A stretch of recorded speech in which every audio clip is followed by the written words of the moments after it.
All right, here we are at 2.2, the second lesson in the radical functions. Here we're going to take a given function and we're going to learn how to graph the square root of the function. So in our first example here, we're given y is equal to x plus 2, and I'm going to say, well, what happens when we do the square root of that function?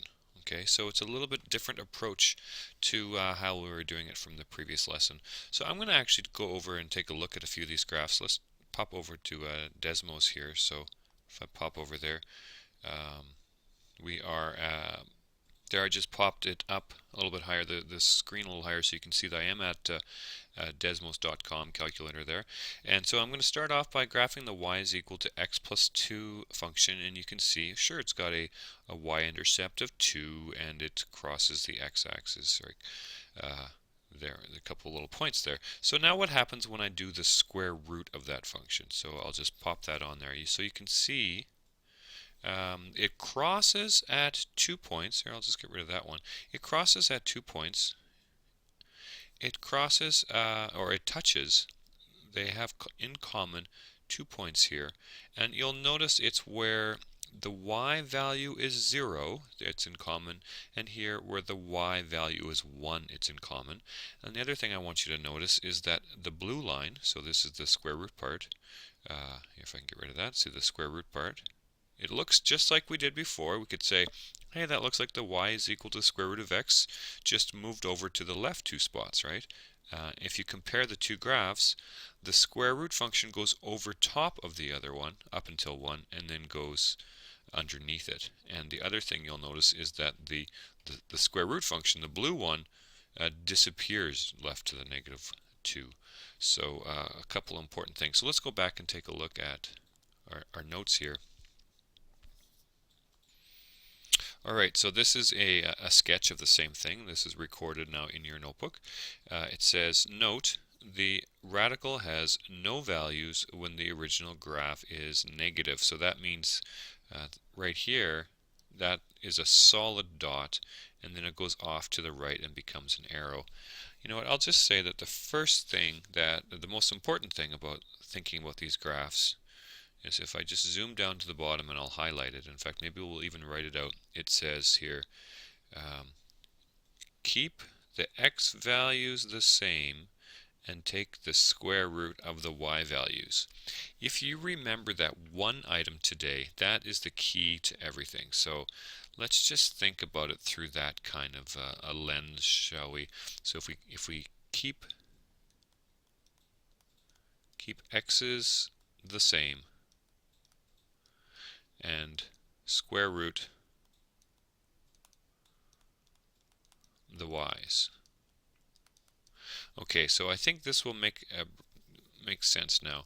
If we think about this point on my original function, the y is equal to x plus 2, the x value is negative 2, and the y value is 0. Okay, so in my new function, maybe I'll do it in green here. In my new function, the square root, I'll make this one in green. Okay, the x value stays the same, negative 2, and the y value is square rooted. Well, what's the square root of 0? It's 0. So that's why on my square root function here, it's also the same point. On this spot here, x is negative 1 and y is 1. So we're going to get exactly the same thing. Keep the x value the same, but square root the y value.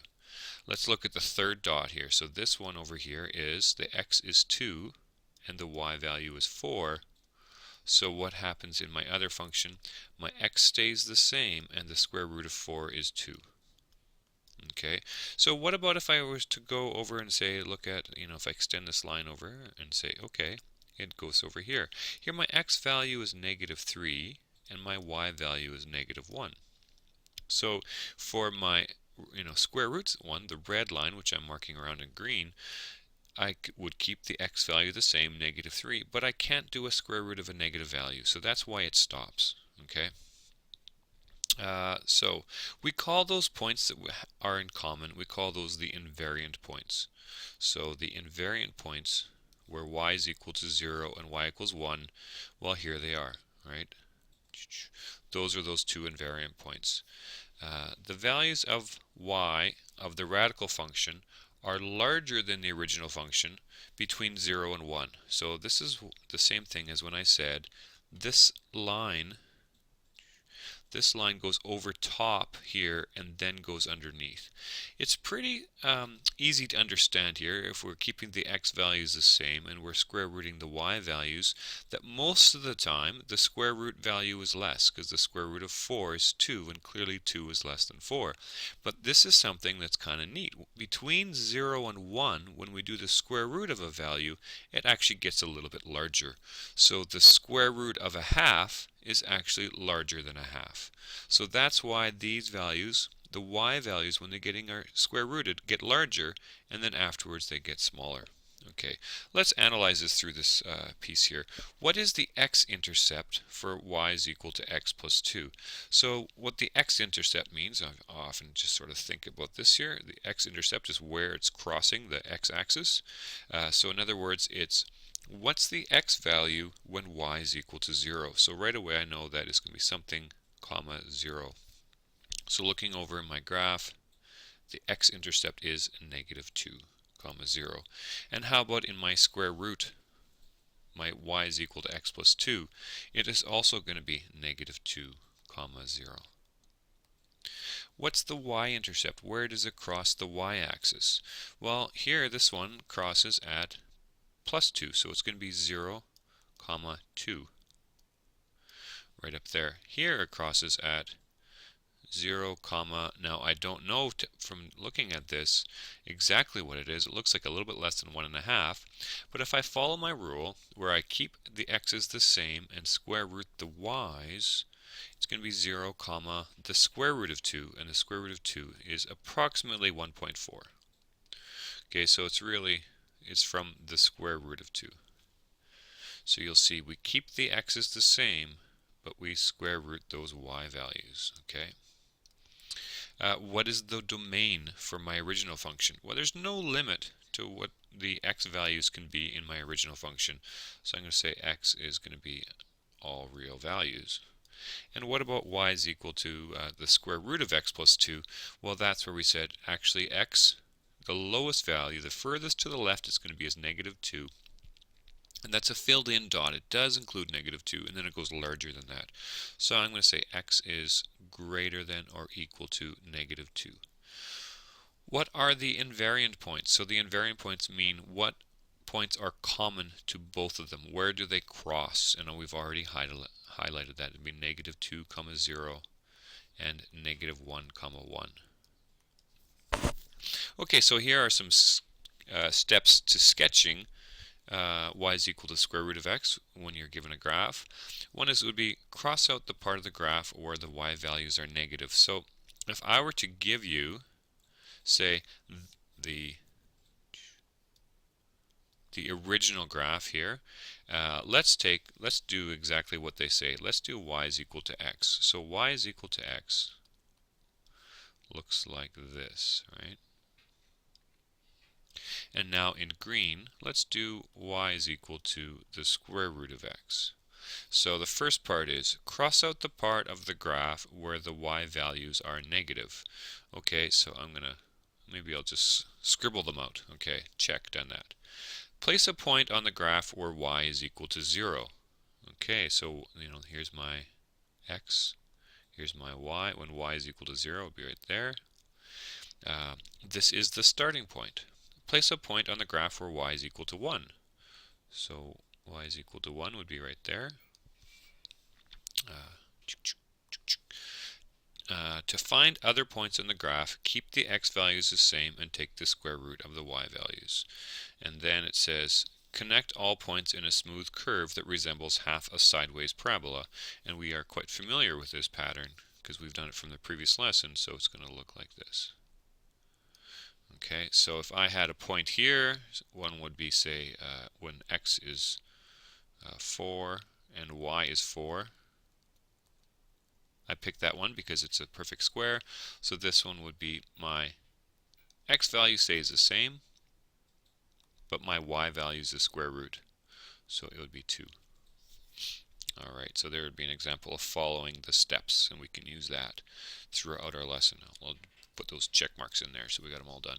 Alright, let's take a look at the next one here. Now we have y is equal to x squared minus 1 and y is equal to the square root of x squared minus 1. Let me go back over here and take a look at our little Desmos here. So this was our previous graph. I'm going to get rid of those.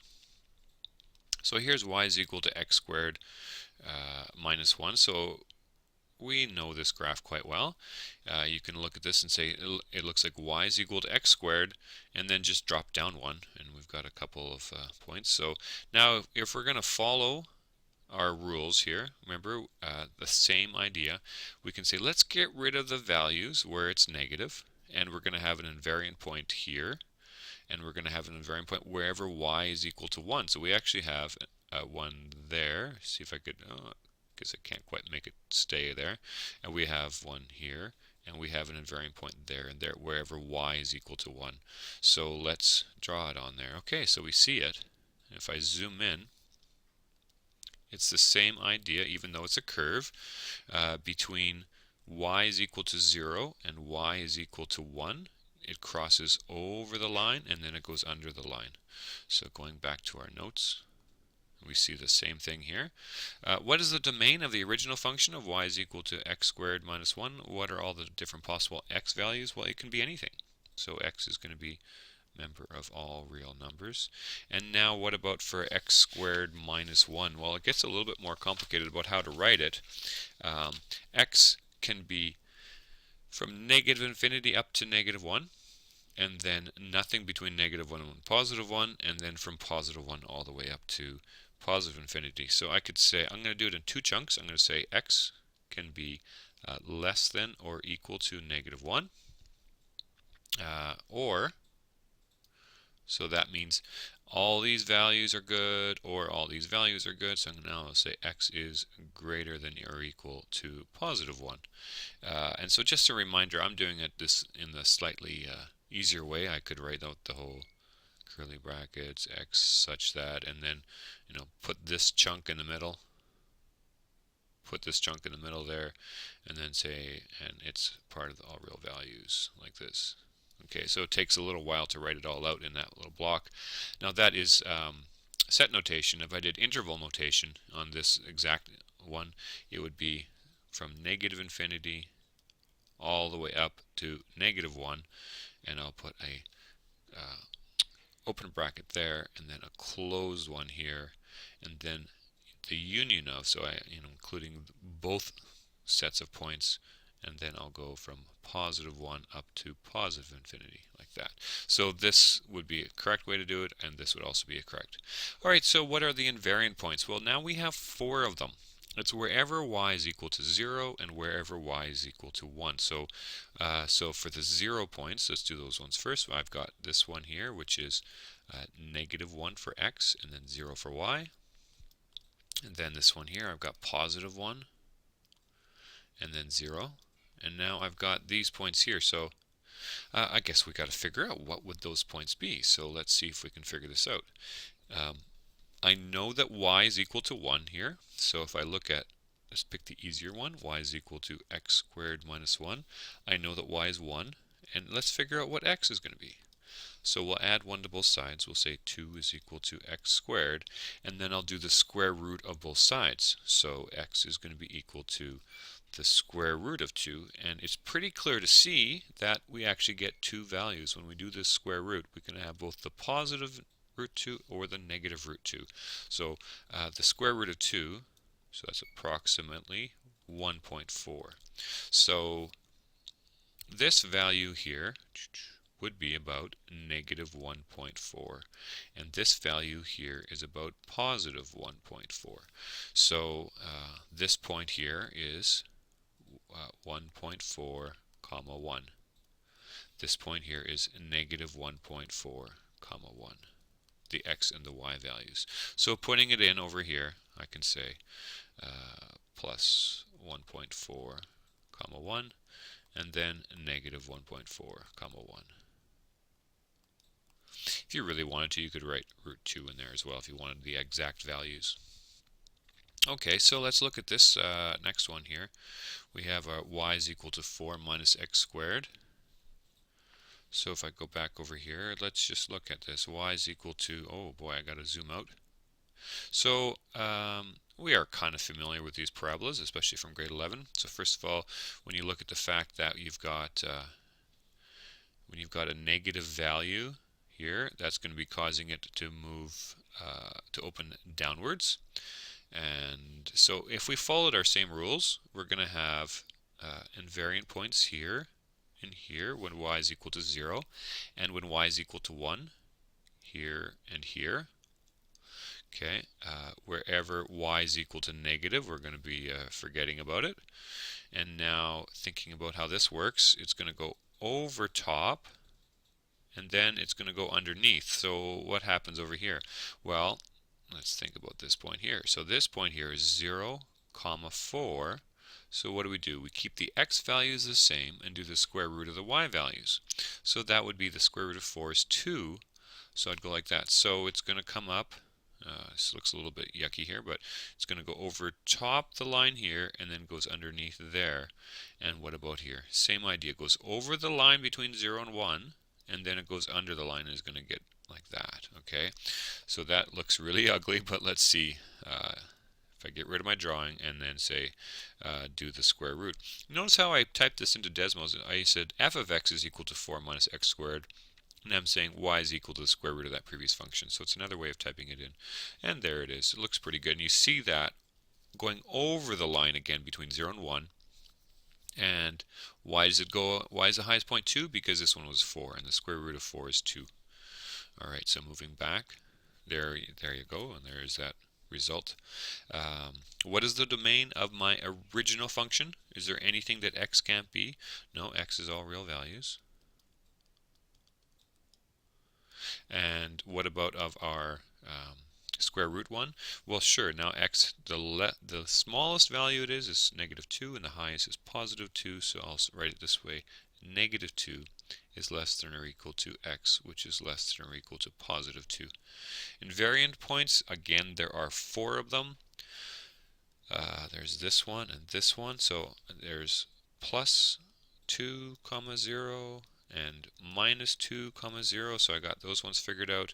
Now again, what would this point be? All right, so if I look at y is equal to 4 minus x squared, I know at this point here the y value is equal to 1, but I'm not sure exactly what the x value is. Seems to me it's not that. Over here it was 1.4, and it was kind of less than 1.5. Here it looks like it's more than 1.5. Let's find out. So if y is equal to 1, 4 minus x squared, I'll subtract 4 from both sides, so I'll get minus 3 is equal to minus x squared. So that means that x squared will be equal to 3. So now I'll say x is equal to the square root of 3. And again, you'll see that when we do the square root, it can be both positive and negative, because I do have, this is the negative version over here, and this is the positive version over here. What is the square root of 3? Well, it's pretty close to 1.7. So here I'll put negative 1.7, comma 1, and then positive 1.7, comma 1. So those will be our 4 points. Okay. So now you'll see that, again, this is in that kind of notation where instead of saying y is equal to this and then writing y, we could write it all out. We could say y is equal to the square root of, and then rewrite all this stuff. But it's easier just to say, let's refer back to our previous function. So in order to do that, we have to define this as a function, and we'll call it function f. It's a nice choice for a function, starting with letter f. And we'll say y is equal to square root of f of x. So it's just another way of writing that same stuff. Okay, so using our previous ideas, usually we'd say, okay, let's look at, where is in the original function. So this is the original function. I'll go back to Desmos, because then I can look at one at a time. All right, so here's our original function. Is that the same one? Let me just... x minus 1 all squared plus 3. Yeah, that's it. Okay, so there is our original function. Now, it does not... Oh, out of there. We're back. It does not go there's nowhere between 0 and 1. There's no y value at 0. There's no y value at 1. It never goes negative. So we're not going to have any invariant points. So that part, there's nothing that we can do. There are going to be no points that where the two functions cross. So really all we got is keep the x's the same and do the square root of the y values. This is an easy one here. So I gotta see, I can draw on here again. Okay, so this is an e point here because it's 0, 4. So if we keep the x the same, that'd be 0, and do the square root of the 4, we get 0, 2. Right? Doesn't look as nice when I draw in here. Again, here's a 2, 4. So I'm going to keep the x the same and do the square root of the y. So I'm going to get a 2, 2. What about this one here? This is a x is 1 and y is 3. So I'll get a 1 and a square root of 3, which is about 1.7, right? So over here I'll put 1 comma square root of 3 just so we see how that goes. And I think you can see what's going to happen for our whole pattern here. So let's take a look. When I do the square root function, it ends up looking like that. Okay, so back to our notes. So the domain for this one is all real numbers. And for the other function, again, it's going to be all real numbers. Invariant points, there are none. Okay. Alright, let's go on to our next page here. Example number 2. Using the graphs of y is equal to f of x. So again, we've defined this and just said this is y is equal to f of x. And then for the next question, y is equal to g of x, it says sketch the graphs of the square root of it. Okay, so a couple things we want to do as a first step was say, well, wherever it's negative, cross it out. So don't worry about it. And then the other one, we have our invariant points when y is equal to 0, so there's 1. And when y is equal to 1, so that would be right there. Okay, and now the line's gonna go over top. I have the advantage of zooming in, so the line's gonna go over top from here to here, and then it's gonna go under afterwards. Should we figure out one more point? Well, let's find a y value which is a square, so the easiest one is 4. So the square root of 4 is 2. So I know I'm going to be going over that spot over there, and then it kind of follows that pattern. It's simple as that. Kind of neat. Alright, let's check the next one here. So now this is an example where we're going to have 4 invariant points. Well, first let's cross out the part where it's negative, so we're not going to be using that at all. We're going to have this point here, and then wherever y is equal to 1, that's there and there. And again, they have a y value 4 is there, so that's where we're going to get a y in our new function, a y value of 2. So this 4 will come back and be this 2. So here we'll draw this over and then under, over and then under.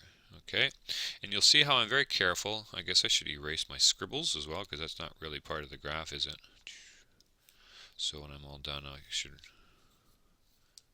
Maybe when they say cross out, maybe it should be mentally cross it out. So the important thing is they're going to be looking for, the markers will be looking for a solid dot here, and then going over the line, and then going under the line, and then that arrow at the end. Make sure you put the arrow. Okay. Oh, here's a your turn. If y is equal to h of x is graphed below, sketch the square root. Okay, so I would like you to hit pause and then try this one out on your own.